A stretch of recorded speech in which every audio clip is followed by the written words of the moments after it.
இது வெற்றியின் நேரம்.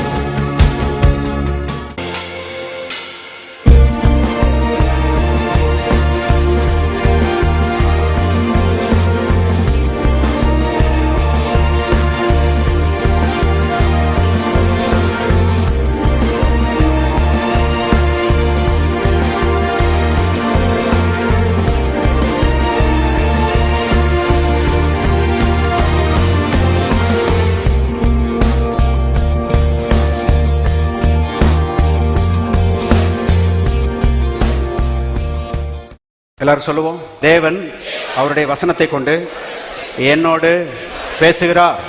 கர்த்தருடைய வசனத்தை விசுவாசிக்கிற நான் வெற்றியாய் வாழ்வேன். வாசிப்போம். ரோமர் 8ஆம் அதிகாரம் 17ஆவது வசனம்.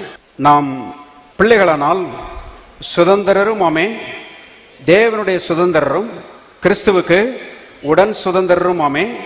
கிறிஸ்துவுடனே கூட நாம் மகிமைப்படும்படிக்கு அவருடனே கூட பாடுபட்டால் அப்படியாகும். ஆண்டவராய் இயேசுவை சொந்த ரட்சகராக ஆண்டவராக ஏற்றுக்கொள்ளாதவர்கள் இங்கே இருப்பீர்களானால் இயேசுவை சொந்த ரட்சகராக ஆண்டவராக உங்களுடைய உள்ளத்திலே ஏற்றுக்கொள்ள வேண்டும். இயேசு சொன்னார், நானே வாசல், ஒருவன் என் வழியாய் உட்பிரவேசித்தால் அவன் உள்ளும் புறமும் சென்று மேய்ச்சலை கண்டடைவான். நானே வாசல், I am the door, I am the entrance. நான் தான் அந்த நுழைவு வாயில். என் வழியாக ஒருவன் தேவனுடைய ராஜ்யத்துக்குள்ளே உட்பிரவேசிப்பானால் அவன் ஆவியிலும் சரீரத்திலும் வாழ்வை கண்டடைவான் என்று இயேசு சொல்லுகிறார். இன்னைக்கு ஒரு மெடிக்கல் காலேஜில் ஒரு சீட் வாங்கணும்னா அதுக்கு ஒரு என்ட்ரன்ஸ் டெஸ்ட் வைக்கிறாங்க. அது வழியாக உள்ள நுழைஞ்சாதான் மெடிக்கல் சீட்டை பிடிக்க முடியும். அதே போல என்ஜினியரிங் சீட்டும் அப்படிதான், என்ட்ரன்ஸ் டெஸ்ட் வைக்கிறாங்க. அது வழியா உள்ள போனாதான் என்ஜினியரிங் சீட் வாங்க முடியும். இன்னைக்கு மாணவர்கள் வெளிநாட்டுக்கு போய் படிக்கிறதுக்கு போறாங்க. பாருங்க, வெளிநாட்டு படிப்புகளுக்கும் ஒரு நுழைவு தேர்வு இருக்குது. அது வழியா போனாதான் ஃபாரின்ல போய் படிக்க முடியும். கவனியங்கள், வெற்றி வாழ்க்கைக்கு ஒரு என்ட்ரன்ஸ் இருக்குது, ஒரு நுழைவு இருக்கிறது, ஒரு நுழைவு வாயில் இருக்கிறது. அது யாருன்னு கேட்டீங்கன்னா இயேசு கிறிஸ்து. இயேசு கிறிஸ்துவை அல்லாமல் ஒரு மனுஷன் இந்த பூமியிலே வெற்றி உள்ள ஒரு வாழ்க்கைக்குள்ளே பிரவேசிக்க முடியாது என்று வேதம் சொல்லுகிறது. நானே வழியும் சத்தியமும் ஜீவனுமா இருக்கிறேன் என்று இயேசு சொல்லி இருக்கிறார். ஆகவே இயேசு ஒரு மதம் அல்ல. அருமையானவர்களே, இயேசுவை ஆண்டவராக உள்ளத்திலே ஏற்றுக்கொள்ளும் போது அவர் ஜீவனை அருளுகிறவராக, ஆசீர்வாதத்தை கொடுக்கிற ஒரு கர்த்தராக அவர் இருக்கிறார். இந்த உலகத்தில் ஒரு பிசாசு இருக்கிறான். அவன் எல்லா நன்மைகளுடைய வாசலையும் அவன் அடைக்கிறான். தீமைகளை மக்களுடைய வாழ்க்கையில திறந்து விடுகிறான். எங்கிருந்து இந்த தீமைகள் வருகிறதுன்னு சொல்லி தெரியாம மக்கள் இன்றைக்கு அங்கலாய்த்து கொண்டிருக்கிறார்கள். எல்லா தீமைகளுக்கும் காரணம் பிசாசு என்று வேதம் சொல்லுகிறது. அருமையானவர்களே, ஆனால் இயேசு இருக்கிறார். அவர் தீமைகளை அடைத்து நன்மைகளை திறந்து விடுகிற கர்த்தர். கல்வாரி சிலுவையில மனுக்குலத்திற்காக இதை அவர் செய்திருக்கிறார் என்று வேதம் சொல்லுகிறது. எல்லா தீமைகளையும் தன்மையில ஏற்றுக்கொண்டு எல்லா தீமைகளையும் சுமந்து தீர்த்து மனுக்குலத்தின் சார்பாக நன்மையின் வாசலை கர்த்தர் திறந்து விட்டிருக்கிறாரு. வேதத்தில் எழுதப்பட்டிருக்கிறது, அவர் மரணத்தை பரிகரித்து ஜீவனையும் அழியாமையையும் வெளியரங்கமாக்கி இருக்கிறார். இயேசு மரண கதவுகளை அடைத்திருக்கிறார், ஜீவ கதவுகளை திறந்து வைத்திருக்கிறார் என்று வேதம் சொல்கிறது. இயேசு நரகத்தின் கதவுகளை அடைத்திருக்கிறார், சொர்க்கத்தின் கதவுகளை இயேசு திறந்திருக்கிறார் மனிதனுக்காக. ஆகவே இன்றைக்கு வெற்றி வாழ்க்கை வாழ வேண்டுமானால் ஒன்னும் செய்ய வேண்டிய அவசியம் இல்லை. இயேசுவே நீர் உள்ளத்துக்குள்ளே வாரும் என்று சொல்லி அவருக்கு அழைப்பு கொடுக்கணும். நல் வாழ்வை மனுஷனுடைய வாழ்க்கையில கொண்டு வருகிற ஒரு அதிகாரம் மனுஷனுடைய கருத்திலேயே கொடுக்கப்பட்டிருக்கிறது. நல் வாழ்வை கொண்டு வருகிற அதிகாரம் கடவுளுடைய கையில இல்ல. கவனிங்க, கடவுளுடைய கையில அது இருக்குமானால் இன்னைக்கு எல்லாரும் நல்லா இருப்பாங்க. ஏனென்றால் தேவன் நல்லவர், எல்லாரையும் நேசிக்கிறார், அவர் அன்பாகவே இருக்கிறார் என்று வேதம் சொல்கிறது. மனுஷனுடைய நல்வாழ்வுக்கான அதிகாரம் தேவனிடத்தில் இருக்குமானால் இன்னைக்கு எல்லாரும் நல்லா இருப்பாங்க, எந்த பிரச்சனையும் இருக்காது. ஆனால் கவனியங்கள், அது தேவனுடைய கருத்துல இல்ல, அது மனுஷன் கருத்துல தான் இருக்கிறது. என்றைக்கு ஒரு மனுஷன் இயேசுவை ஆண்டவராக அங்கீகரித்து தன்னுடைய உள்ளத்தை அவருக்கு திறக்கிறானோ அன்றைக்கு அருமையானவர்களே சொர்க்கத்தின் அதிபதியாகிய இயேசு உள்ளே வருகிறார், வாழ்க்கையே சொர்க்கமாக மாற்றுகிறார். ஆகவே இயேசுவை ஏற்றுக்கொள்கிறவர்கள் ஆவியிலும் சரீரத்திலும் வாழ்வடைகிறார்கள் என்று வேதம் சொல்கிறது. ஆகவே வெற்றி வாழ்க்கைக்கென்று, நல்ல வாழ்வுக்கென்று, உயர்வுக்கென்று இந்த இயேசுவை ஆண்டவராக இரட்சகராக உங்களுடைய வாழ்க்கையிலே ஏற்றுக்கொள்ளுங்கள். இயேசுவை ஆண்டவராக ஏற்றுக்கொண்ட தேவனுடைய மக்கள் அருமையானவர்களே சுதந்திரர்களாக இருக்கிறார்கள் என்கிற சத்தியத்தை நாம் பார்த்து கொண்டு வருகிறோம். நாம் தேவனுடைய பிள்ளைகளா இருக்கிறோம், நாம் தேவனுடைய சுதந்திரர்களா இருக்கிறோம் என்று ரோமர் 8:17 சொல்லுகிறது. ஒரு குடும்பம் இருக்குது, அந்த குடும்பத்தினுடைய எல்லா சொத்துக்கும் எல்லா ஆஸ்திகளுக்கும் அந்த குடும்பத்திலே பிறந்த பிள்ளைகள் சுதந்திரவாளிகளா இருக்கிறார்கள். அதே போல அருமையானவர்களே தேவனுடைய குடும்பத்திலே தேவனுடைய சொத்துக்கும் சுதந்திரத்துக்கும் தேவனுடைய பிள்ளைகள் சுதந்திரவாளிகளா இருக்கிறார்கள். யார் தேவனுடைய பிள்ளைகள்? வேதத்தில் எழுதப்பட்டிருக்கிறது, அவருடைய நாமத்தின் மேல் விசுவாசம் உள்ளவர்களாய் அவரை ஏற்றுக்கொண்டவர்கள் எத்தனை பேர்களோ அத்தனை பேர்களும் தேவனுடைய பிள்ளைகளாகும்படி தேவன் அவர்களுக்கு அதிகாரம் கொடுத்தார். யார் யாரெல்லாம் இந்த இயேசுவை ஆண்டவராக ஏற்றுக்கொண்டு மறுபடியும் பிறந்திருக்கிறார்களோ அவர்கள் எல்லாரும் தேவனுடைய பிள்ளைகளா இருக்கிறார்கள். தேவனுடைய பிள்ளைகள் தேவனுடைய சொத்துக்கு சுதந்திரவாளிகளா இருக்கிறார்கள். எத்தனை பேர் மறுபடியும் பிறந்திருக்கிறீங்க? எல்லாரும் சொல்லுவோம், நான் இயேசுவை ஏற்றுக்கொண்டிருக்கிறேன், நான் தேவனுடைய பிள்ளையா இருக்கிறேன், தேவனுடைய சொத்துக்களுக்கு நான் வாரிசா இருக்கிறேன். மறுபடியும் சொல்லுவோம், நான் இயேசுவை ஏற்றுக்கொண்டிருக்கிறேன், நான் தேவனுடைய பிள்ளையா இருக்கிறேன், தேவனுடைய சொத்துக்களுக்கு நான் வாரிசா இருக்கிறேன். பாருங்க, சாதாரண ஆட்கள் கிடையாது. நம்ம அப்பா சாதாரண ஆளு கிடையாது. ஒண்ணு இல்லாத ஆளுக்கு பிள்ளையா பிறந்த என்ன பிரயோஜனம்?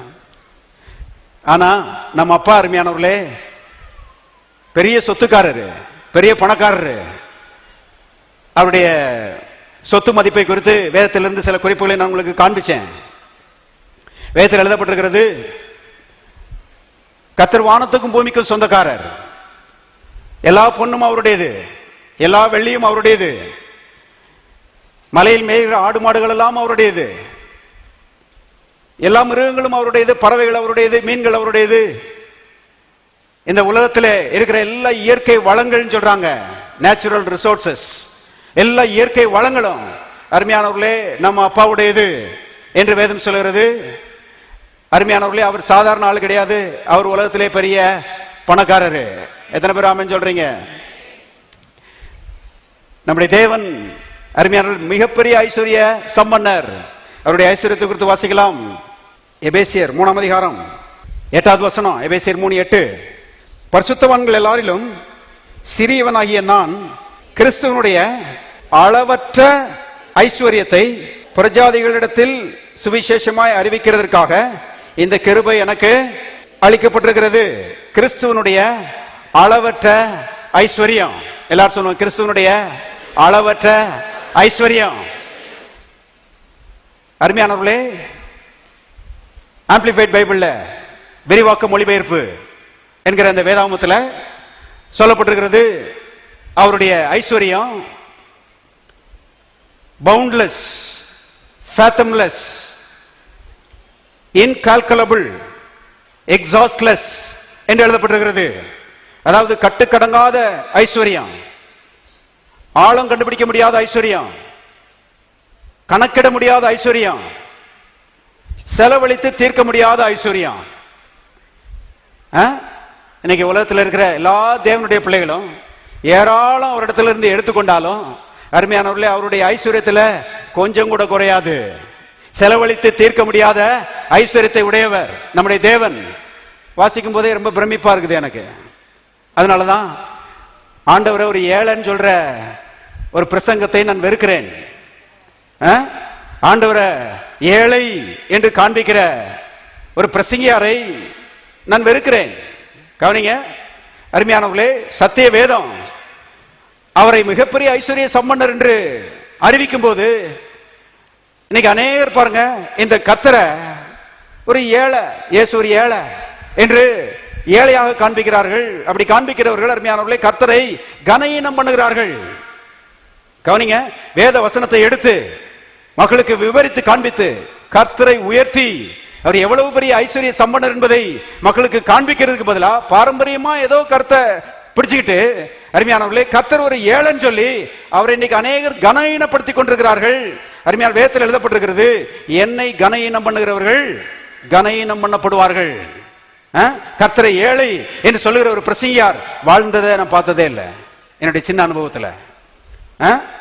கர்த்தருடைய ஊழியம் அது இருக்கிறதுல ஒரு தரக்குறைவான ஒரு வேலை என்பதை போல அருமையானவர்களே இன்றைக்கு காண்பித்து விடுகிறார்கள்.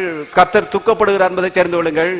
அருமையானவர்களே, நம்முடைய தேவன் மிகப்பெரியவர். நான் சொல்லுகிறேன், அவருடைய ஊழியத்தை போல சிறந்தது இந்த உலகத்தில் எதுவுமே கிடையாது. எத்தனை பேர் ஆமென் சொல்றீங்க? கவனிங்க, கர்த்தரை ஏழை என்று சொல்லுகிற ஒரு சபை வளர்ந்ததை நான் பார்த்தது கிடையாது. முடியாது. கர்த்தர் அருமையானவர் மிகப்பெரிய ஐஸ்வர்ய சம்பன்னர், அவர் நல்லவர் என்று உயர்த்தி காண்பிக்கிற சபைகள் அது வளர்ந்து கொண்டே போகும், ஊழியங்கள் அது வளர்ந்து கொண்டே போகும். இன்னைக்கு அநேகர் பாருங்க, கர்த்தருடைய ஊழியத்தை ரொம்ப ஒரு அற்பமான வேலை நினைக்கிறதுக்கு காரணமே இந்த பிரசங்கியார்கள் தான். பாருங்க, ஒருத்தர் சொன்னார் பாருங்க, கர்த்தருடைய ஊழியத்தை நாம தாங்க வேண்டாமா? நாம தாங்குறோமா கர்த்தருடைய ஊழியத்தை? பிரதர், நீங்க டெய்லி 3 காப்பி குடிச்சீங்கன்னா ஒரு காப்பியை குறைங்க. ஒரு காப்பியை குறைச்சு அந்த ஒரு காப்பியினுடைய காசை எடுத்து உண்டியல்ல போட்டு ஆண்டவருடைய ஊழியத்துக்கு கொடுத்து ஆண்டவருடைய ஊழியத்தை என்ன செய்யுங்க? தாங்குங்க. ஐயோ, இது என்ன பிச்சை எடுக்கிற ஊழியமா? அருமையானவர்களே, ஒருத்தர் சொன்னார் பாருங்க, நீங்க வாரத்துக்கு 4 முட்டை சாப்பிடுறீங்களா? 2 முட்டையை குறைங்க. 2 முட்டையை குறைச்சிட்டு அந்த 2 முட்டைக்குரிய காசை எடுத்து உண்டியல்ல போட்டு அதை ஆண்டவருக்கு கொடுத்து ஆண்டவருடைய ஊழியத்தை என்ன செய்யுங்க? தாங்குங்க. இப்படி எல்லாம் இன்னைக்கு ஊழியம் நடந்துவிட்டு நாம் மிகைப்படுத்தி சொல்லவில்லை. ஒரு முறை பாருங்க, நம்ம சர்ச்சுக்கு வந்த ஒரு சகோதரன், அவர் வெளியூர்ல இருக்கிறார், ரொம்ப தூரத்தில் இருக்கிறாரு, அடிக்கடி இங்க வர முடியாது. அவர் அங்க பக்கத்துல ஒரு சர்ச்சுக்கு போறாராம் பாருங்க. அவர் ஒரு நாள், பாஸ்டர் எங்க வீட்டுல ஜெபம் பண்ணுங்க, இந்த பக்கமா வரும்போது எங்க வீட்டுல ஜெபம் பண்ணுங்கன்னு சொல்லி சொன்னாரு. நான் போய் ஜெபம் பண்ண போயிருந்தேன். அப்ப அவர் பேசிட்டு இருக்கும்போது அவர் சொல்றாரு, வீட்டுக்குள்ள போனாரு, உண்டியல தூக்கி வந்துட்டாரு.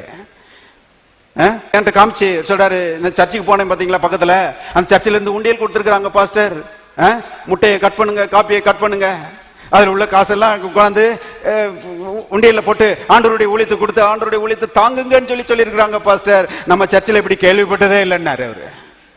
கேள்விப்பட்டதே இல்லை, இனிமே கேள்விப்பட போறதும் இல்லை. நான் சொல்லுகிறேன், இது ராஜாதி ராஜாவுடைய சபை, இது ஐஸ்வர்யத்தின் சபை.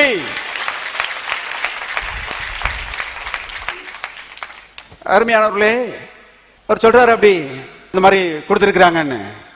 ஆனா நான் சொல்லுகிறேன், காப்பியை குறைக்காதீங்க, முட்டையும் குறைக்காதீங்க, நல்லா சாப்பிடுங்க. சாப்பிட்டுட்டு இருக்கும் போதே உங்களுக்குள்ள ஒரு எண்ணம் இருக்கட்டும், கர்த்தருடைய ஊழியத்தை நான் தாங்கல, கர்த்தருடைய ஊழியத்தை கர்த்தரே தாங்குகிறார். எபிரேயர் 1:3 சொல்கிறது, அவர் சர்வத்தையும் தம்முடைய வல்லமையுள்ள வசனத்தினாலே தாங்குகிறார். சர்வத்தையும், சூரிய சந்திரன் நட்சத்திரங்களை தம்முடைய வார்த்தையினாலே தாங்குகிறார். மனிதனை, மிருகங்களை, பறவைகளை, மீன்களை, எல்லாவற்றையும் தம்முடைய வல்லமையுள்ள வசனத்தினாலே தாங்குகிறார். எல்லாம் இன்னைக்கு வாழ்ந்து கொண்டிருக்குதுன்னா கர்த்தருடைய வல்லமையுள்ள கரம், அவருடைய வசனம். கவனிங்க, எல்லாவற்றையும் வல்லமையுள்ள வசனத்தினாலே தாங்குகிறவராய் இருப்பாரானால் நான் கேட்கிறேன், அவருடைய ஊழியத்தை அவர் தாங்குவாரா, தாங்க மாட்டாரா? எல்லாவற்றை பார்க்கலாம் அவருடைய ஊழியம் அவருக்கு ரொம்ப முக்கியம். ஆகவே ஊழியத்துக்கு அவருடைய ஸ்பெஷல் அட்டென்ஷன் இருக்குது, அவருடைய விசேஷ கரிசனை இருக்கிறது. ஆகவே ஊழியத்தை அவருடைய வல்லமையுள்ள கரம் தாங்குகிறபடினாலே நான் சொல்லுகிறேன், ஊழியத்தை போல ஒரு ப்ராஃபிட்டபிள் பிசினஸ், ஒரு லாபகரமான வேலை எதுவுமே கிடையாது.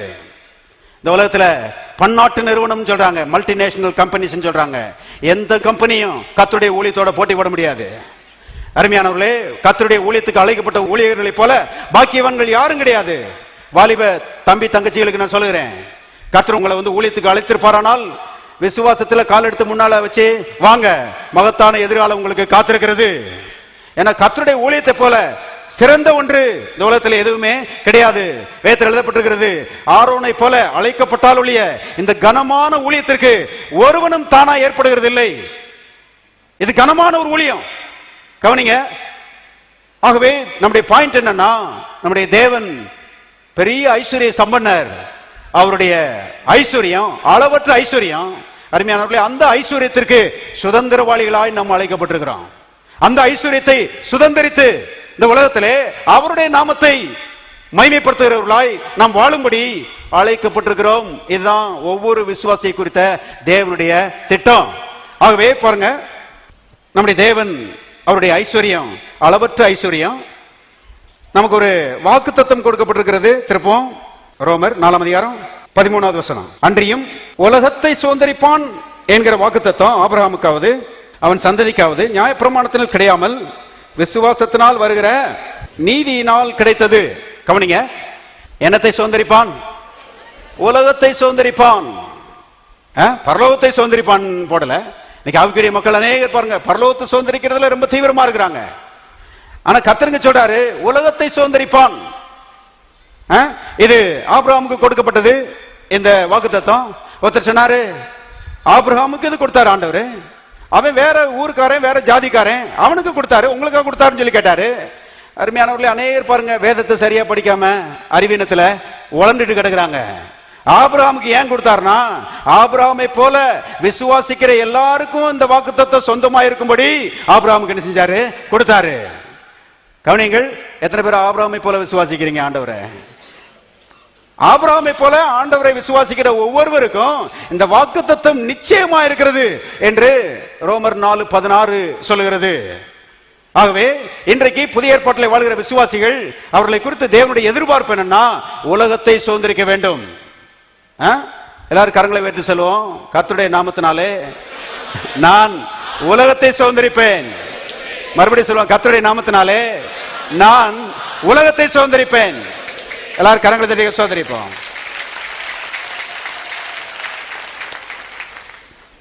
கலாத்தியர் 3 அதிகாரத்துக்கு திருப்போம் 29வது வசனம்.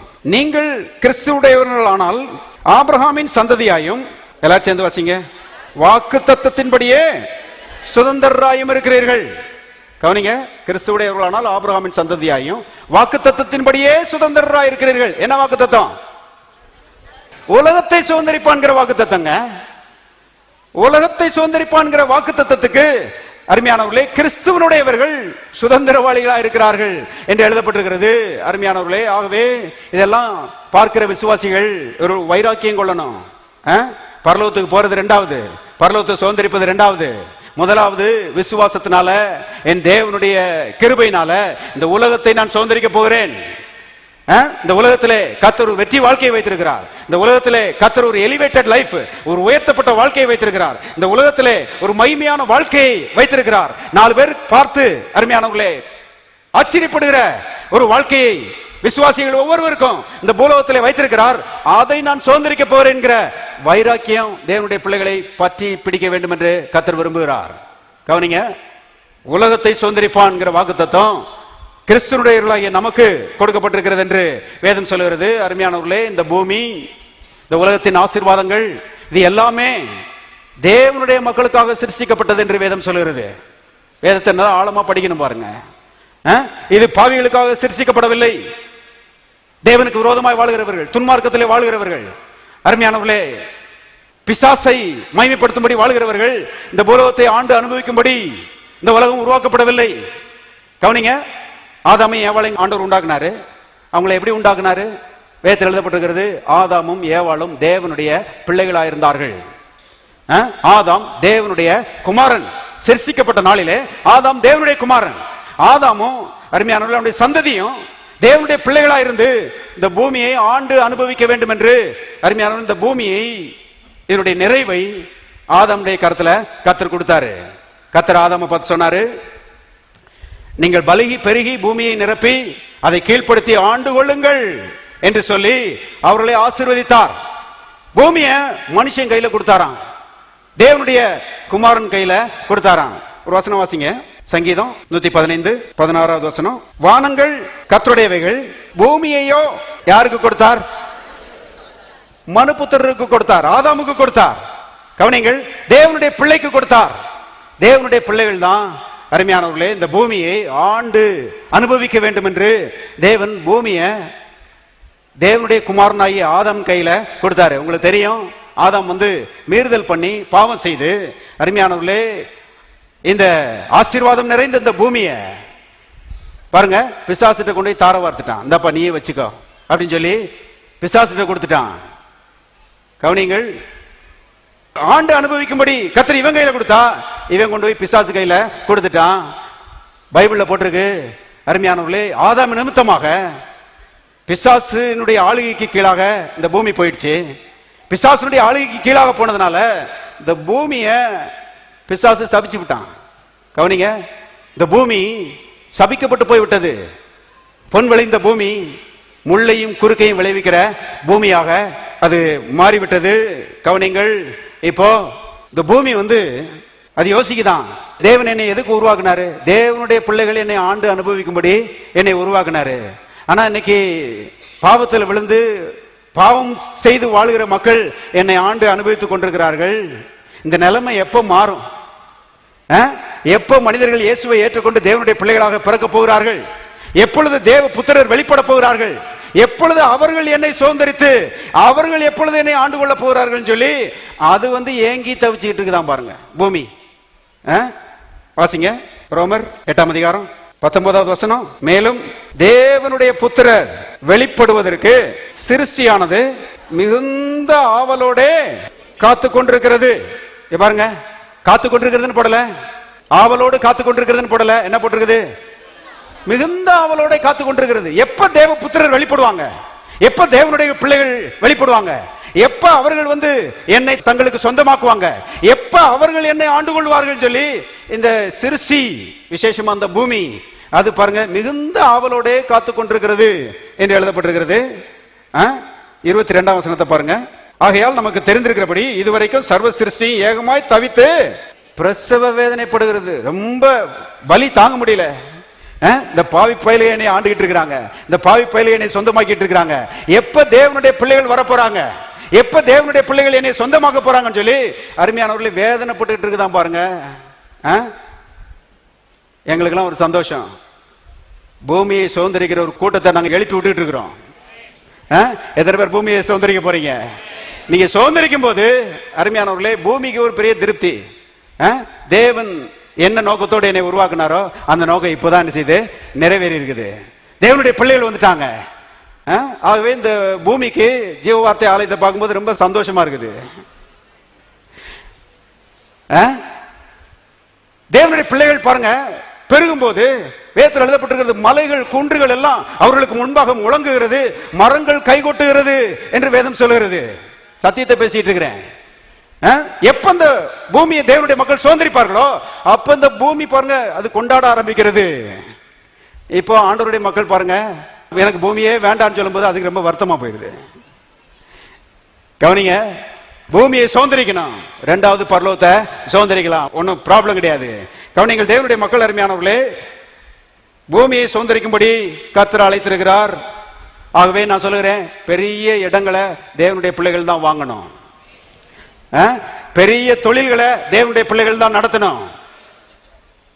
பெரிய நிறுவனங்களை தேவனுடைய பிள்ளைகள் தான் நடத்தணும். கொஞ்சம் யோசித்து பாருங்க, எல்லா நிறுவனங்களும் தேவனுடைய பிள்ளைகள், ரட்சிக்கப்பட்ட தேவனுடைய பிள்ளைகள் நடத்தினா எப்படி இருக்கும்? நான் சொல்லுறேன், இந்த உலகமே சொர்க்கமாயிரும். லஞ்சம் கிஞ்சம் ஒன்னும் இருக்காது பாருங்க, எல்லாம் ஒளிஞ்சு போயிரும். அருமையானவர்களே, அப்படிப்பட்ட ஒரு மகிமையான இடமாக இந்த பூமி இருக்க வேண்டும் என்பதுதான் தேவனுடைய திட்டம். கவனிங்கள், ஆகவே பெரிய இடத்தை நம்ம வாங்கி அதை நம்ம ஆண்டு கர்த்தருக்காக நாம் வாழும்போது கர்த்தருடைய நாமம் மகிமைப்படுகிறது. பாருங்க, இந்த இடத்த பெரிய இடமா வாங்கி இருக்கிறோம், பெரிய ஆலயமா கட்டி இருக்கிறோம். இந்த வழியா போறவங்க, இதை எட்டி பார்க்கிறவங்க, அவங்ககிட்ட இந்த இடமும் இந்த கோயிலும் அருமையானவர்களே பேசாமல் பேசிக் கொண்டிருக்கிறது. என்ன பேசிக் கொண்டிருக்கிறது?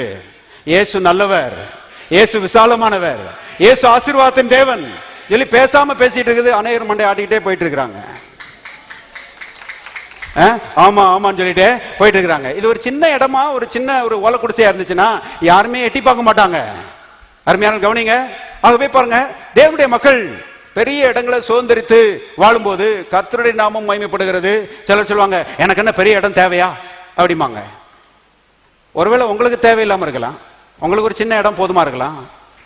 ஆனால் பெரிய இடத்தை கர்த்தரிடத்திலிருந்து நீங்க வாங்கி சுதந்திரிக்கும் போது அது உங்களை சுற்றி உள்ள ஒரு உலகத்திலே ஒரு தாக்கத்தை ஏற்படுத்துகிறது. பெரிய இடத்தை ஆண்டவருடைய நாமத்தினால நீங்க சுதந்திரிக்கும் போது, அருமையானவர்களே, பக்கத்தில் இருக்கிற ஆட்கள்லாம் உங்களை வந்து நினைச்சாங்க, கேட்கறாங்க, எப்படிங்க வாங்கினீங்க அப்படின்னு சொல்லி கேட்கறாங்க. என்ன சொல்ல போறீங்க? என்னுடைய புய பராக்கிரமத்தினால நான் வாங்கிட்டேன்னு சொல்ல போறீங்களா? அப்படி நீங்க சொல்ல மாட்டீங்க.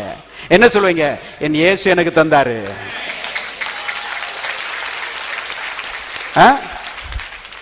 அவருடைய கிருபை, அவருடைய இரக்கம், அவருடைய வல்லமை இதை எனக்கு தந்திருக்கிறது என்று நீங்க சொல்ல போறீங்க. அதை கேட்ட உடனே அவன் என்ன யோசிப்பான்? அடடே, இந்த இயேசுவை நாமளும் பின்பற்றினா நல்லா இருக்குமே,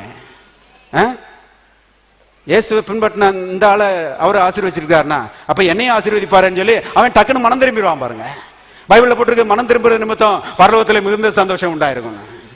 இப்படிதான் பாருங்க, தேவனுடைய நாமத்தை நாம் என்ன செய்யறோம்? மகிமைப்படுத்துகிறோம். தேவனுடைய மக்களை கவனியுங்கள். ஆகவே தேவனுடைய மக்கள் பாருங்க, இந்த பூமியை சுதந்திரிக்கணும். பூமியில ஒரு வெற்றி வாழ்க்கையை கர்த்தர் வைத்திருக்கிறார், மகிமையான வாழ்க்கையை வைத்திருக்கிறார், ஐஸ்வர்ய வாழ்வை கர்த்தர் வைத்திருக்கிறார். அதை சுதந்திரித்து தேவனுடைய மக்கள் பாருங்க கர்த்தருடைய நாமத்தை மகிமைப்படுத்த வேண்டும் என்று கர்த்தர் விரும்புகிறார். வாசிங்க, சங்கீதம் 37 22வது வசனம், எல்லாரும் சேர்ந்து வாசிக்கலாம். அவரால் ஆசீர்வதிக்கப்பட்டவர்கள் எதை சுதந்திரித்துக் கொள்வார்கள்? பூமியை சுதந்திரித்துக் கொள்வார்கள். போதும் பாருங்க, அவரால் ஆசீர்வதிக்கப்பட்டவர்கள் பூமியை சுதந்திரித்துக் கொள்வார்கள். எத்தனை பேர் விசுவாசிக்கிறீங்க நீங்க கர்த்தரால் ஆசீர்வதிக்கப்பட்டவர்கள் சொல்லி? கர்த்தருடைய ஆவியானவர் உங்களை பார்த்து சொல்றாரு, நீங்கள் பூமியை சுதந்திரித்துக் கொள்வீர்கள். கவனிங்க. ஆகவே நான் வந்து அப்படிதான் நம்புகிறேன். பெரிய பெரிய கார்கள்லாம் ஆண்டவருடைய மக்களுக்காக தான் தயார் பண்ணிட்டு இருக்கிறாங்க. பெரிய பெரிய வீடுகள்லாம் ஆண்டவருடைய மக்களுக்காக தான் கட்டப்பட்டு கொண்டிருக்கிறது.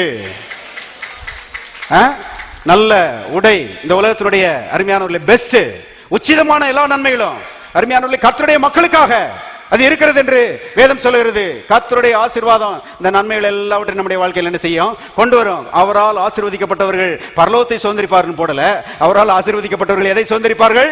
பூமியை சுதந்திரிப்பார்கள். இன்னைக்கு பாருங்க, பூமிக்குரிய வாழ்க்கையை குறித்து கர்சனைப்படுவதற்கு இன்னைக்கு அநேகருக்கு மனசு இல்ல. பாருங்க, எப்ப பார்த்தாலும் ரெண்டாம் வருக. பூமியில எத்தனையோ பேருக்கு சுவிசேஷம் அறிவிக்கப்பட வேண்டியது இருக்குது, எத்தனையோ பேரை ஆண்டவர்கிட்ட கொண்டு வர வேண்டியது இருக்குது, அருமையான சபையில கட்ட வேண்டியது இருக்குது, தேவனுடைய ராஜ்யத்தை கட்ட வேண்டியது இருக்குது, தேவனுடைய நாமத்தை மையப்படுத்த வேண்டியது இருக்குது, இவ்வளவு வேலைகள் இருக்குது. ஆனா இன்னைக்கு அநேகர் இதெல்லாம் விட்டுட்டு ரெண்டாவது சொல்லிட்டு இருக்கிறாங்க. என் ஜனங்கள் அறிவில்லாமையால் சங்காரமாகிறார்கள். பாருங்க, சத்தியத்தை கவனிக்க வேண்டியது அவசியமா இருக்கிறது. இயேசு சொன்னார் பாருங்க, வாசிங்க, மத்தேயு 5ஆம் அதிகாரம் 5வது வசனம். சாந்த குணமுள்ளவர்கள் பாக்கியவான்கள், அவர்கள் என்னத்தை சுதந்திரிப்பார்கள்? எல்லாம் ஒரே லைன் தான். கவனிங்க, யார் சாந்த குணமுள்ளவர்கள்? சாந்தமும் மனத்தாழ்மையுமா இருக்கிறேன் என்று சொன்ன இயேசுவை ஏற்றுக்கொண்டவர்கள் எல்லாரும் சாந்த குணமுள்ளவர்கள் தான். கவனிங்க, ரட்சிக்கப்பட்டவர்கள் எல்லாரும் சாந்த குணமுள்ளவர்கள் தான். ஏனென்றால் சாந்த குணமுள்ள இயேசுவை அவர்கள் ஏற்றுக்கொண்டிருக்கிறார்கள், இயேசு அவர்களுக்குள்ளே இருக்கிறார். ஆகவே கர்த்தர் எப்படி சொல்றாரு? சாந்த குணமுள்ளவர்கள் பாக்கியவான்கள் சொல்லி நாம எப்படி சொல்லலாம்? ரட்சிக்கப்பட்டவர்கள் எல்லாரும் பாக்கியவான்கள், அவர்கள் பூமியை சுதந்திரித்துக் கொள்வார்கள். ஆகவே பாருங்க, தேவனுடைய மக்கள் மனதை செட் பண்ண வேண்டியது அவசியமா இருக்கிறது. முதலாவது நான் பூமியை சுதந்திரிக்க போறேன், தேவன் ஒரு ஆசீர்வதிக்கப்பட்ட வாழ்க்கை எனக்கு வைத்திருக்கிறார், அதை நான் சுதந்திரிக்க போறேன்னு சொல்லி விசுவாசிக்கும் போது அது நம்முடைய பங்காக மாறுகிறது என்பதை தெரிந்து கொள்ளுங்கள். அருமையானவர்களே, ஆவிக்குரிய வட்டாரத்தில், பெரும்பாலான ஆவிக்குரிய வட்டாரத்தில் இந்த உலகத்தில் எனக்கு ஒண்ணுமே வேண்டாம், இந்த உலகத்தில் எனக்கு எதுவுமே வேண்டாம், நான் வந்து பரலோகத்துக்கு போறேன், பரலோகத்தில் போய் கர்த்தர் எனக்கு எல்லாவற்றையும் தருவாரு, பரலோகத்தில் போய் எல்லா ஆசீர்வாதங்களையும் நான் அனுபவிக்க போறேன்னு சொல்லி அநேகர் சொல்லிக் கொண்டிருக்கிறார்கள். வேதத்துக்கு பொருந்தாத ஒன்று என்பதை தெரிந்து கொள்ளுங்கள். ஒருத்தர் சொன்னாரு, நிர்வாணியாய் வந்தேன், நிர்வாணியாய் அவ்விடத்துக்கு திரும்புவேன் சொல்லி யோபு சொன்னார் இல்லையா?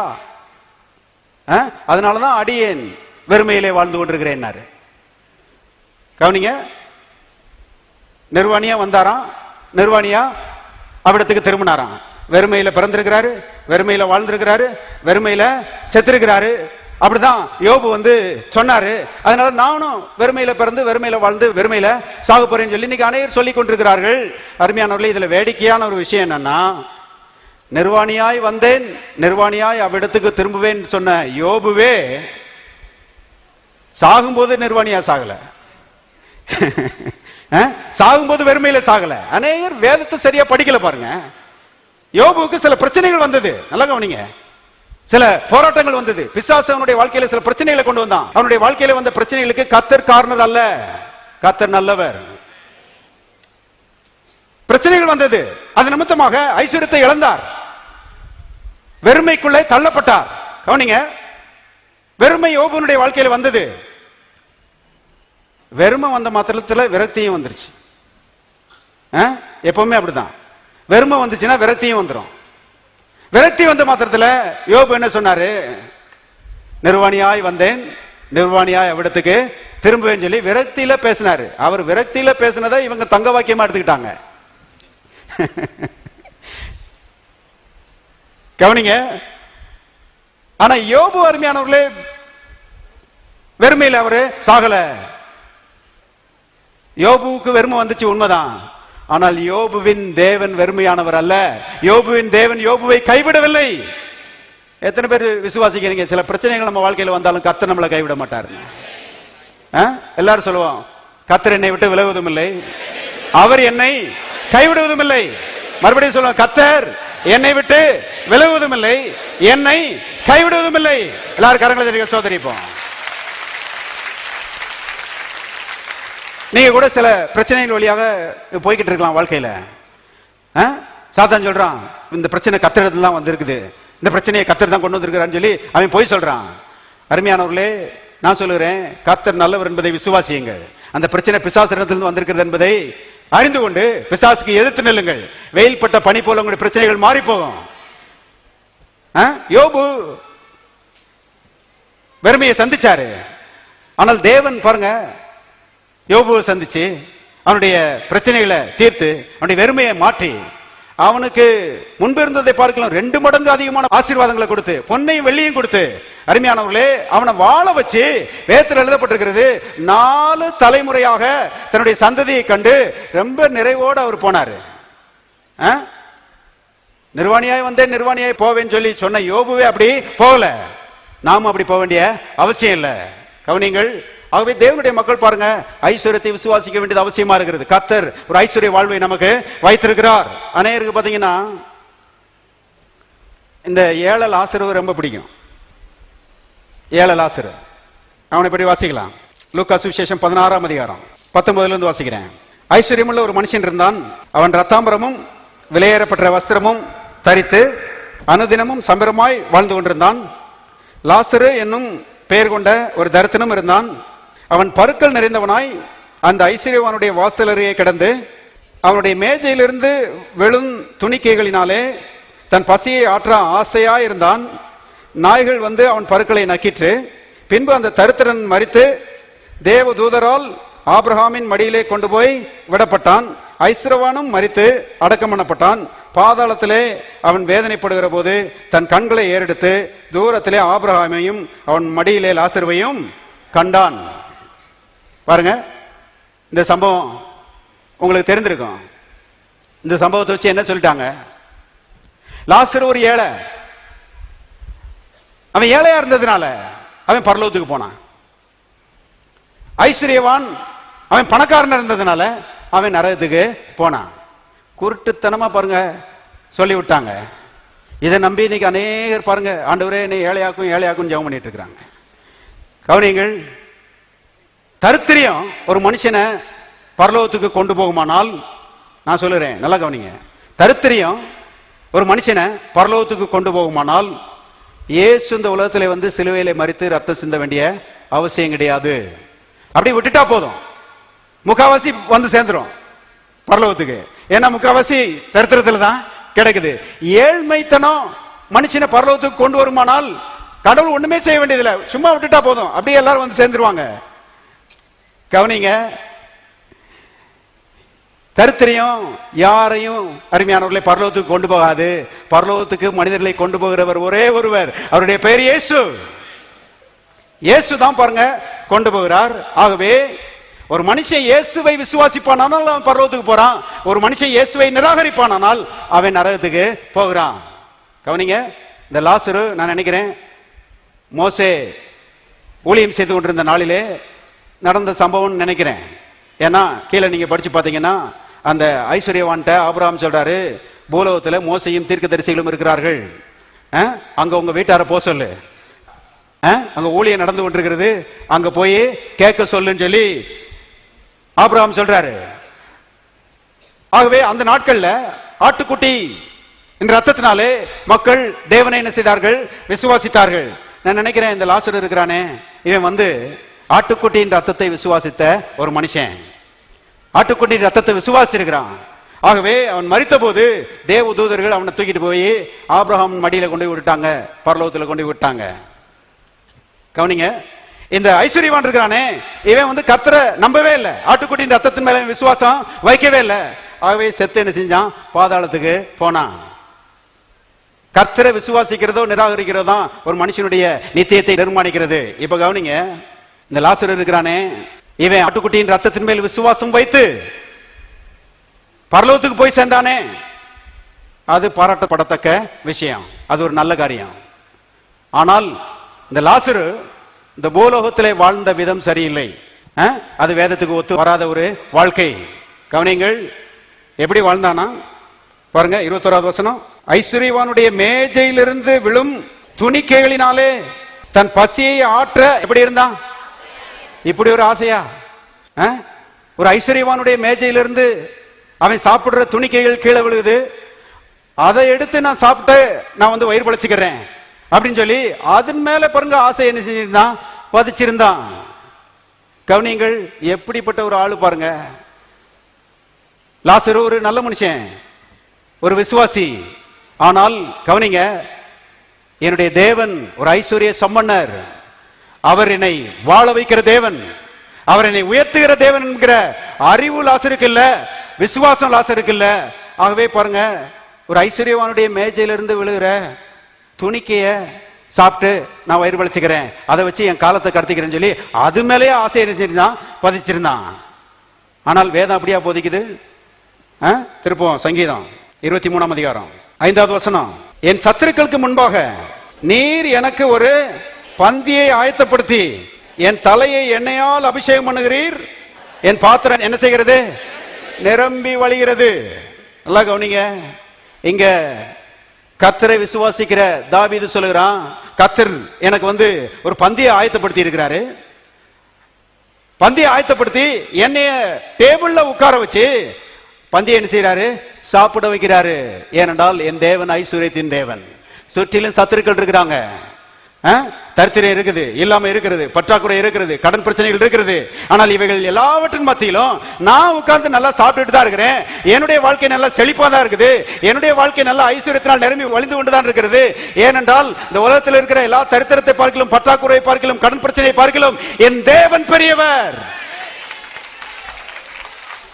என் தேவன் பெரியவர். அவர் ஐஸ்வர்ய சம்பன்னர் என்பதை விசுவாசிக்கிறான். அவன் சொல்றான், பந்தியை ஆயத்தப்படுத்தி டேபிள்ல உட்கார வச்சு எனக்கு ஆண்டவர் சாப்பாடு போட்டு இருக்கிறார். அதான் ஒரு பிரசங்கியா இருக்கிறாரு, இந்த டேபிளுக்கு அடியில உட்கார்ந்துகிட்டு அதுல இருந்து விழுகிற துணிக்கே எனக்கு கிடைச்சா போதுன்னு சொன்ன அந்த லாசருவுக்கு ஆண்டவர் என்னைய டேபிள்ல உட்கார வச்சு அந்த டேபிள்ல இருக்கிற பந்தியை சாப்பிட வைப்பாரு என்றத விசுவாசிக்கலையே அவன். தாவீது மாதிரி விசுவாசிச்சிருந்தானா எப்படி இருந்திருக்கும்? யோசித்து பாருங்க அருமையானவர்களே. தாவீதுக்கும் அந்த லாசருக்கும் என்ன வித்தியாசம்? ரெண்டு பேரும் விசுவாசிகள் தான். அதனாலதான் நாம சொல்லுகிறோம், எல்லா விசுவாசிகளும் ஒண்ணு கிடையாது. அருமையானவர்களே, தாவீது என்ன விசுவாசிக்கிறான்? நான் ஆராதிக்கிறேன் தேவன், அவர் வந்து வானத்துக்கு பூமிக்கு சொந்தக்காரர், மகாபெரிய ஐஸ்வர்ய சம்பன்னர், என்னை ஆசீர்வதிக்கிறார். அவர் வந்து எனக்கு நல்ல பந்தியை ஆயத்தப்படுத்தி என்னையால் அபிஷேகம் பண்ணி என்னை திருப்தி ஆக்குகிறார், என்னுடைய பாத்திரத்தை நிரம்பி வழி செய்கிறான் சொல்லி அவன் விசுவாசிக்கிறான். ஆனா இவனுடைய விசுவாசம் என்ன? மேஜையிலிருந்து விழுகிற துணிக்கைய சாப்பிட்டா போதும் சொல்லி இவன் என்ன செய்யறான்? விசுவாசிக்கிறான். அருமையானவர்களே, நான் சொல்லுறேன், இந்த காலை வேளையில நான் லாசரு கோஷ்டி கிடையாது, நான் தாவீது கோஷ்டி. லாசரு கோஷ்டி பக்கம் போனேன்னா அப்புறம் நானும் டேபிள் கடியில் தான் உட்காரணும். நான் டேபிள் கடியில உட்கார்ற மாதிரி இல்ல, என்றால் என் தேவன் ஐஸ்வர்ய சம்பன்னர். எல்லாரும் சொல்லுவோம், கரங்களை உயர்த்தி சொல்லுவோம், கர்த்தரின் சத்துருக்களுக்கு முன்பாக எனக்கு ஒரு பந்தியை ஆயத்தப்படுத்தி என் தலையை எண்ணெயால் அபிஷேகம் பண்ணுகிறார், என் பாத்திரம் நிரம்பி வழிகிறது.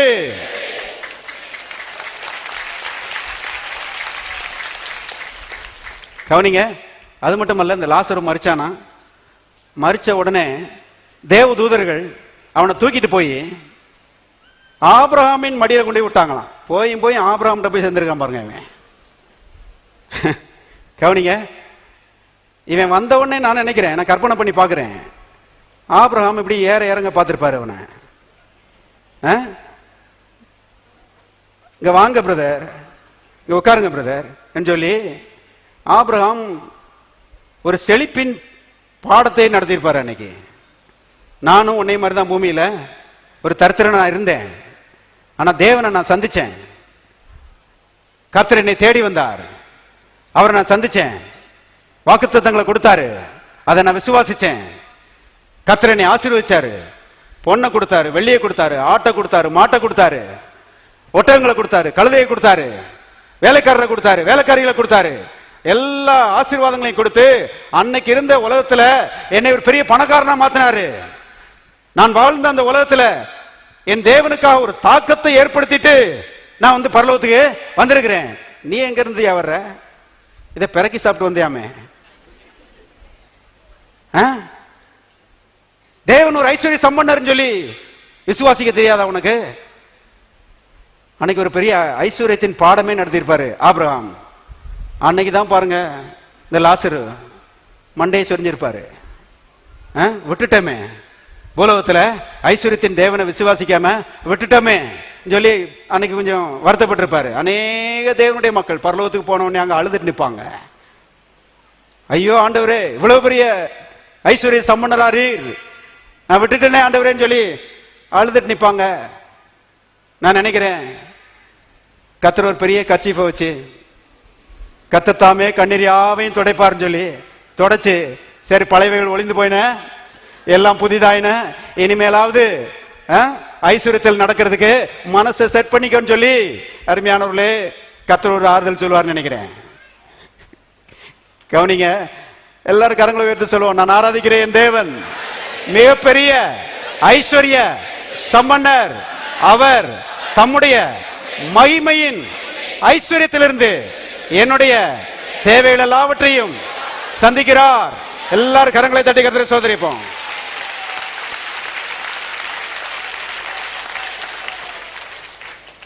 திருப்போம் ஆதியாகமத்தின் புத்தகம் 13:14-15. லோத்து ஆபிரகாமை விட்டு பிரிந்த பின்பு கர்த்தர் ஆபிரகாமை நோக்கி, உன் கண்களை ஏறெடுத்து நீ இருக்கிற இடத்திலிருந்து வடக்கையும் தெற்கையும் கிழக்கையும் மேற்கையும் நோக்கி பார். எல்லாரும் சேர்ந்து வாசிங்க. நீ பார்க்கிற இந்த பூமி முழுவதையும் நான் உனக்கும் உன் சந்ததிக்கும் என்றைக்கும் இருக்கும்படி கொடுத்து. ஆபிரகாம் கருத்து சொல்றாரு, பாரு, மனதை செட் பண்ணு, வடக்க பாரு, தெற்க பாரு, கிழக்க பாரு, மேற்க பாரு, நீ பார்க்கிற பூமி முழுவதையும் உனக்கும் உன் சந்ததிக்கும் நான் கொடுப்பேன். அருமையானவர்களே, இன்றைக்கு விசுவாசிக்கிற தகப்பன்மார்களுக்கு ஒரு பொறுப்பு இருக்கிறது, நம்முடைய சந்ததிக்கு என்று. அருமையானவர்களே, கர்த்தருடைய ஆசீர்வாதத்தை நாம் என்ன செய்யணும்? சுதந்திரிக்கணும். கர்த்தர் சொல்றாரு, ஒரு விஷனரியா மாறு, மனதில் சில திட்டங்களை போடு, மனது விசாலம் அடையட்டும், பூமியை சுதந்திரித்து நீ வாழ்றது மட்டுமல்ல உன்னுடைய சந்ததிக்கும் அதை நீ செய்யணும், விட்டுட்டு போகணும். ஆபிரகாம் சொல்றாரு பாருங்க, அதான் ஒரு பிரசங்கர் சொல்றாரு, ஆபிரகாமுடைய நாட்கள்ல இந்த டெலஸ்கோப் எல்லாம் இல்ல. டெலஸ்கோப்னா இருப்பாங்க, தூரத்தில் இருக்கிற இடத்த பார்க்க உதவி செய்யற ஒரு கருவி. டெலஸ்கோப் எல்லாம் இல்ல. ஒருவேளை டெலஸ்கோப் இருந்துச்சுன்னா ஆபிரகாம் ஆண்டவரே பொறுங்க போய் தூக்கிட்டு வரேன்னு சொல்லி டெலஸ்கோப்பை தூக்கிட்டு வந்திருப்பான். ஏன்னா அவன் கர்த்தரை விசுவாசிக்கிற ஒரு மனுஷன் பாருங்க. அருமையானவர்களே, கர்த்தர் சொல்றாரு, உனக்கும் உன் சந்ததிக்கும் இந்த பூமியை தர்றேன்னு சொல்றாரு. ஆபிரகாம் அப்படி விசுவாசம் முடிஞ்ச அளவு அருமையான எட்டி பார்த்தான். அவன் பார்த்த பூமியை கர்த்தர் அவனுக்கு கொடுத்தார்.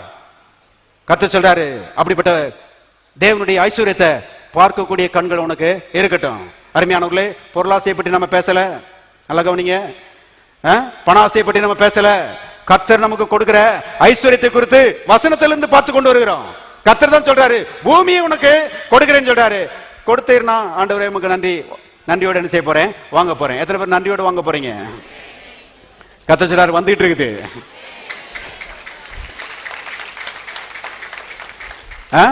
திருப்போம் ஏசாயாவின் புத்தகம் 54:2-3 வசனங்களை வாசிக்கிறேன். உன் கூடாரத்தின் இடத்தை விசாலமாக்கு, உன் வாசஸ்தலங்களின் திரைகள் விரிவாகட்டும், தடை செய்யாதே, உன் கயிறுகளை நீளமாக்கி உன் முளைகளை உறுதிப்படுத்து, நீ வலப்புறத்திலும் இடப்புறத்திலும் இடம் கொண்டு பெருகுவாய். எல்லாரும் சேர்ந்து வாசிங்க. உன் சந்ததியார் ஜாதிகளை சுதந்திரித்துக் கொண்டு பாழாய் கிடந்த பட்டணங்களை குடியேற்றி வைப்பார்கள். ஜாதிகளின் போட்டாங்க, ஆங்கிலத்தில் நேஷன்ஸ் என்று வருகிறது. உன் சந்ததியார் தேசங்களை சுதந்திரித்துக் கொள்வார்கள். அருமையானவர்களே, விசுவாசிக்கிறீங்களா? உங்க சந்ததியார் மதுரையில் இருக்கிற பெரிய பெரிய இடங்களை சுதந்திரித்துக் கொள்வார்கள். பெரிய பெரிய ஆசீர்வாதங்களை கர்த்தர் நமக்கு என்று என்ன செய்திருக்கிறார், வைத்திருக்கிறார். பாருங்க, உன் சந்ததியார் தேசங்களை சுதந்திரித்துக் கொள்வார்கள். அதுக்கு நீ என்ன செய்யணும்னா, கர்த்தர் சொல்றாரு, கூடாரத்தின் எல்லையை விசாலமாக்க, மனதின் திரைகள் என்ன செய்யட்டும், விரிவாகட்டும். நல்ல விசாலமா என்ன செய்ய, திங்க் பண்ணு. கர்த்தர் பெரியவர், ஐஸ்வர்ய சம்பன்னர். இந்த குறுகலான மனப்பான்மையை எடுத்து போடு என்று கர்த்தருடைய ஆவியானவர் சொல்கிறார். போட்டி, பொறாமை, அருமையானவர்களுக்கு எடுத்து பேசுறது, கசப்பு, அருமையான முறுமுறுப்பு, இவைகளெல்லாம் தூக்கி எறிய வேண்டியது இருக்கிறது. ஏனென்றால் இவைகளெல்லாம் பாருங்க, மனசை சுருக்கிறோம். மனசு சுருங்கி போச்சுன்னா எதையுமே சுதந்திரிக்க மாட்டோம். கவனிங்கள், எல்லாம் இந்த பிசாசுடைய சுபாவங்களை தூக்கி எறிந்து விட்டு, தேவன் ஐஸ்வர்ய சம்பன்னர், மகா பெரியவர், உயர்ந்தவர் என்கிற அருமையானவர்களை ஒரு படத்தை மனதிலே கொண்டு வரும்போது மனது என்ன செய்கிறது, விசாலம் அடைகிறது. விசாலம் அடையும் போது கர்த்தர் சொல்றாரு, நீயும் உன் சந்ததியும் தேசங்களை சுதந்திரிப்பீர்கள் என்று கர்த்தர் சொல்கிறார். கர்த்தருடைய வாக்குத்தத்தங்கள் அப்படியே பலிக்கக்கூடியது என்பதை தெரிந்து கொள்ளுங்கள். அருமையானவர்களே, கர்த்தர் இன்னைக்கு கொடுக்கிறதுக்கு ரொம்ப ஆர்வமா தான் இருக்கிறாரு. ஆனா நிறைய விசுவாசிகள் மனதளவுல ஆயத்தமாகல. people are not ready in their mind. நல்ல மக்கள் பாருங்க, ரட்சிக்கப்பட்டிருக்கிறாங்க, பரிசுத்த ஆவியின் அபிஷேகம் பெற்றிருக்கிறாங்க, ஞாயிற்றுக்கிழமை ஆனா நல்ல ஒழுங்கா ஆலயத்துக்கு வருவாங்க, எல்லாம் இருக்குது. ஆனா மனதளவுல அருமையானவர்களே விசாலம் இல்லாமல் சுருங்கி போனவர்களா இருக்கிறார்கள். அப்படிப்பட்டவர்களுக்கு கர்த்தர் தம்முடைய ஆசீர்வாதத்தை என்ன செய்ய முடியாது, கொடுக்க முடியாது. கவனிங்க, அமெரிக்க தேசத்துல ஒரு பிரசங்கியார் இருக்கிறாரு. அவரை பற்றி நான் கேள்விப்பட்டேன். ஒரு முறை பாருங்க, ஒரு விசுவாசி, ரொம்ப பெரிய பணக்கார விசுவாசி, அவர் இந்த பிரசங்கியாருக்கு போன் பண்ணி சொன்னாராம், எனக்கு நிறைய வீடு இருக்குது, சொந்த வீடு இருக்குது, அந்த நிறைய வீட்டுல ஒரு வீட்டை உங்களுக்கு கொடுக்கறதுக்கு கர்த்தர் என்கிட்ட பேசிட்டே இருக்கிறாரு. நானும் தள்ளி போட்டுக்கிட்டே வந்தேன். ஆனா கர்த்தர் கொடுக்குற அந்த ப்ராம்ப்டிங் என்னால தாங்க முடியல. அதனால இந்த வீட்டை உங்களுக்கு கொடுத்துடலான்னு நான் முடிவு பண்ணிட்டேன், எப்போ வர்றீங்கன்னு சொல்லி போன் பண்ணாராம். இந்த பிரசங்கியார் யோசித்தாராம், ஏதோ ஒரு விசுவாசி போய் சொல்றாரு போல, வீட்டை சொந்த வீட்டை கொடுக்குறேன்றாரு, இது எதுக்கு இந்த வம்புல மாட்டுவானே அப்படின்னு சொல்லிட்டு இவர் திரும்ப கான்டாக்ட் பண்ணாம பேசாம இருந்துட்டாராம். அந்த ஆள் ஒரு வாரம் கழிச்சு திரும்ப போன் பண்றாராம். திரும்ப போன் பண்ணி, வீட்டை உங்களுக்கு கொடுக்குறேன்னு சொன்னேன், கர்த்தர் கொடுக்க சொன்னாரு, கொடுக்குறேன்னு சொன்னேன், நீங்க என்ன ஒன்னும் பேசாம இருக்கிறீங்க அப்படின்னு சொல்லி, சீக்கிரம் வாங்க வந்து பாருங்க அப்படின்னு சொல்லி கூப்பிட்டாராம். இவர் சரி கூப்பிடுறாருன்னு சொல்லிட்டு போனாராம். பாருங்க, போனா அங்க ஒரு பங்களா, வீடு கிடையாது, பங்களா, அருமையானவர்களே 50 சென்ட்ல கட்டிருக்கிறாராம். பாருங்க அந்த விசுவாசி. உடனே இந்த பிரசங்கியாரை கூட்டிட்டு எல்லாம் போய் காமிச்சாராம். வீட்டுக்குள்ள எல்லாம் போய் வெளியே எல்லாம் சுத்தி காமிச்சிட்டு, கர்த்தர் இதை உங்களுக்கு கொடுக்கணும்னு சொல்றாரு, எனக்கு கர்த்தர் கொடுக்குற அந்த ஆர்ஜை தாங்க முடியல, அவை சீக்கிரமா நாளைக்கே நீங்க ரெடினாலும் நான் எழுதி கொடுத்துட்றேன் பாஸ்டர், சீக்கிரமா அதை என்கிட்ட வாங்கிக்கங்க அப்படின்னு சொல்லி சொன்னாராம். இந்த பிரசங்கியார் பாருங்க, இவரெல்லாம் சுத்தி பார்த்துட்டு, பிரதர் கொஞ்சம் கொஞ்சம் பொறுங்க பிரதர் சொல்லிட்டு சொன்னாராம், இந்த வீட்டுக்கு எலக்ட்ரிசிட்டி பில் எவ்வளவு வரும், இந்த வீட்டுக்கு குழாய் வரி எவ்வளவு வரும் அப்படின்னு கேட்டாராம். அந்த விசுவாசி சொன்னா, சரிதான் போங்க, வீட்டையே கொடுத்தவர் குழாய் வரி கட்ட உதவி செய்ய மாட்டாரா, வீட்டையே கொடுக்கிறவர் எலக்ட்ரிசிட்டி பில்ல கட்ட உதவி செய்ய மாட்டாரா? சில நேரங்களில் விசுவாசிகிட்டு இருந்து ஊழியக்காரங்க பாடத்தை படிச்சுக்கிறாங்க பாருங்க. அந்த பிரசங்கியார் சொல்றாரு, இந்த விசுவாசி எனக்கு பெரிய பாடத்தை படிச்சு கொடுத்துட்டாரு. எத்தனை பேர் விசுவாசிக்கிறீங்க, வீட்டை கொடுத்தாருன்னா எலக்ட்ரிசிட்டி பில்ல கட்ட உதவி செய்வார்னு? அருமையானவர்களே, விசுவாசிக்க வேண்டியது அவசியமா இருக்கு. மனதளவுல இந்த பிரசங்கியார் ரெடி ஆகல. மனதளவுல தேவனுடைய மக்கள் பாருங்க ரெடி ஆகணும். கர்த்தருடைய ஆசீர்வாதத்தை வெல்கம் பண்ணணும். ஆண்டவரே உமக்காக நான் வாழுகிறேன், உம்முடைய வசனத்தின்படி நான் வாழுகிறேன், உம்முடைய ஆசீர்வாதங்கள் எனக்கு வருகிறது, நான் ஓப்பனா இருக்கிறேன், ஆண்டவரே ரிசீவ் பண்றதுக்கு நான் ஆயத்தமா இருக்கிறேன் என்று சொல்லும்போது மகத்தான ஆசீர்வாதங்கள் உங்களை சந்திக்கும் என்று கர்த்தருடைய ஆவியானவர் சொல்கிறார். திருப்போம் ரோமர் 8:32, தம்முடைய சொந்த குமாரன் என்றும் பாராமல் நம்ம எல்லாருக்காகவும் அவரை ஒப்பு கொடுத்தவர், அவரோடு கூட மற்ற எல்லாவற்றையும் நமக்கு அருளாதிருப்பது எப்படி? என்ன அருமையான வசனம் பாருங்க. பிதாவாகிய தேவனுக்கு தம்முடைய சொந்த குமாரனாகிய இயேசுவை நமக்காக கல்வாரியிலே கொடுப்பதுதான் ரொம்ப கஷ்டமான ஒரு காரியம். ஆனால் நம்மை அவர் நேசித்தபடினால தம்முடைய சொந்த குமாரனையே நமக்காக கொடுத்திருப்பார். ஆனால் இங்கே ஆவியானவர் சொல்கிறார், மற்ற நன்மைகள் எல்லாவற்றையும் உங்களுக்கு அருளாதிருப்பது எப்படி? குமாரனையே கொடுத்தவர் மற்ற ஆசீர்வாதங்கள் எல்லாம் கொடுக்காதிருப்பது எப்படி?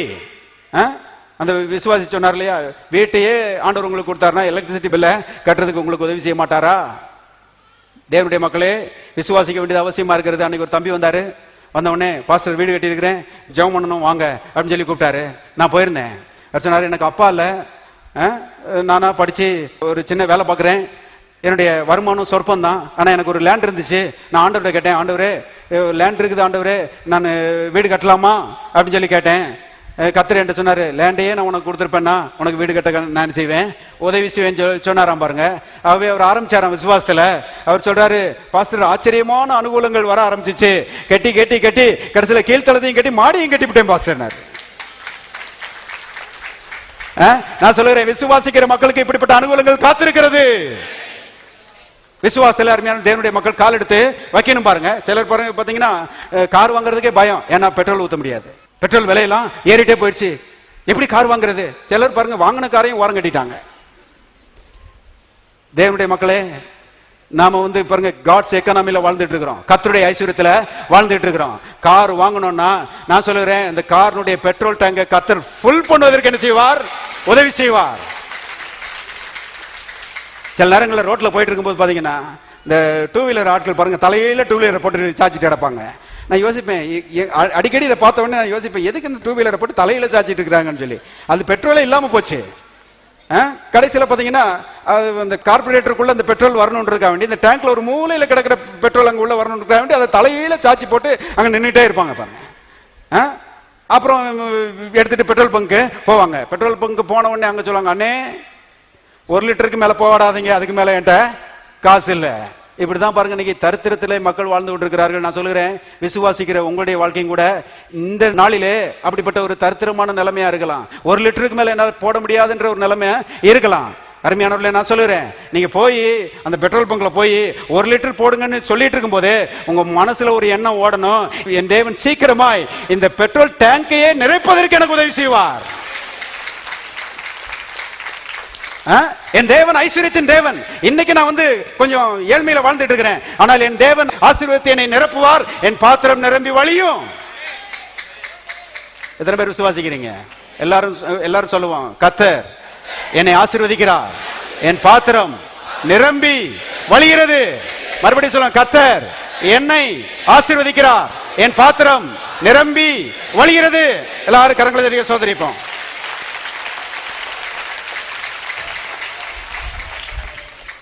கடைசியாக ஒரே ஒரு வசனம், சங்கீதம் 119:97. உமது வேதத்தில் நீ எவ்வளவு பிரியமாயிருக்கிறேன். எல்லாரும் சேர்ந்து வாசிக்கலாம். நாள் முழுவதும் அது என் தியானம். சங்கீதக்காரன் உயர்த்தப்பட்டதற்கு அவனுடைய மனது காரணம். ஏன்னா அவனுடைய பின்னணி ஒரு தரக்குறைவான ஒரு பின்னணி.